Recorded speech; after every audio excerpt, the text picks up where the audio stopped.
So let's return now to our top story here this morning. The 15th and 20th of December are the dates that members of the Royal College of Nursing will walk out over pay, the biggest strike in NHS history.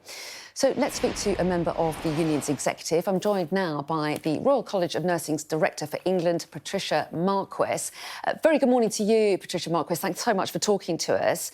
So the first ever national walkout by your union, a big decision. Why have you taken it? Well, our members are sending a very loud message to the government that things need to change for nurses in the NHS. So we got a pay award this year of £1,400, which may sound a lot to people, but actually nursing pay has fallen behind over the last 10 years by around the rate of inflation plus 5%. So our members are hugely disappointed that they didn't get anywhere near what they needed to take their salaries back to the level they were 10 years ago. And what's really worrying them is the impact that that's having on patient care. There aren't enough nurses and nursing staff to deliver the care that's needed. So patients are waiting too long for their operations, they're waiting for ambulances, they're waiting for beds, and it just is not safe for patients any longer. And nurses are saying, we've had enough, we can't continue, something needs to change. And yet the Health Secretary for England, Steve Barclay, would say that what you're asking for, effectively 19.2% of a pay rise, costing £10 billion a year, just simply isn't affordable. It's not realistic, is it? So we think it is realistic in terms of the country needs to have more nursing staff to be able to deliver the services that the public need. So it's a choice that the government needs to make. But what we need to do now is get back round the table, and that's the disappointment for us. Our members sent this message a good few weeks ago now to the health ministers and health secretary, and yet he's refused to talk to us about the things that matter to our members, pay and patient safety. And really, we won't be able to move this forward unless we do have negotiations. So we ask him again to come back to the table to have some serious negotiations about the things that need to change to increase the number of nurses in the workforce and increase the amount and safety of care that people can deliver. So if the Health Secretary, Steve Barclay, has yet to meaningfully engage with you over these negotiations, what makes you think that strike action will change that? Well, I think we've tried talking and talking and talking over years, but the government just hasn't listened. And so our members are telling us very loudly now, we can't just continue trying to write letters and have conversations. And they've given up that that's going to work. And we gave another few weeks chance to see if things would change with the signal of strikes, with the resounding message that the members sent when they voted. But that hasn't yet worked. And so it's with a really heavy heart that we have had to now announce dates in December when our members will go on strike across the UK. Well, yes, and how worried are you about the impact on patients? Could people be put in danger because of these strikes? Well, we feel that patients are being put in danger every single day. And actually, when we take strike action, we will ensure that safety is as it is now, so that patients are safe, that there is access to emergency services to make sure that people, life and limb services are maintained. But of course, the strike is going to be disruptive, and we acknowledge that. But there is no point in a striking unless it disrupts.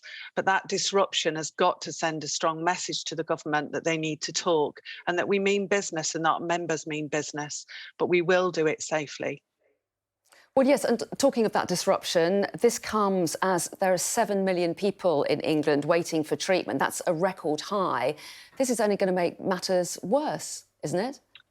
I think we have to face the facts that a day or two of strike action really is not the issue. The issue is years and years of underfunding. These waiting lists have not grown to this level as a result of nurses taking strike action. They've grown to this level in part because of COVID, but largely over the last 10 years with the underfunding, the reduction in the number of staff that there are to deliver services, resulting in increasing waiting lists, increasing waiting times, etc., etc. So no, our strikes are not going to make much difference to that. The problem is years of underfunding, and the action needs to happen now to improve that. So what's your message to the patients whose surgeries or treatments are going to be cancelled because of this strike?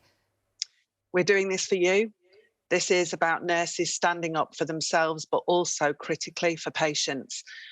We know that the public support nursing staff in general, and we know they support us through this action. So we want you to come on this journey with us. We are sorry for any disruption that's caused, but actually, unless we do this, we don't see any prospect of things changing anytime soon. Just a couple of questions on the process. Why did you choose to regionalise the voting process? Was that because you knew you didn't have the numbers for a national vote? We think that members should have a choice at local level, and that's what members have done. They've taken that choice at local level. We also operate in 4 countries across the UK, and all have different health systems and different devolved responsibilities. So we decided to do that because of those reasons. And as has been shown, there is stronger feeling in some areas than others, but even in the areas that didn't get over the 50% level set by the government, the numbers were huge in the 40, 48, 49%. So we were very close, and members have spoken loudly across the country. Even if they're not in a position to take strike action, they're still sending that strong message. Where people voted, most times it was 80, 90% of them voting yes to strike. And your strike, one of the days that you've named, the 15th of December, comes in the same week as postal strikes and railway strikes. Has there been any coordination with other unions over the timing of your walkout? No, there hasn't. And in fact, it may not look the same if we were coordinating.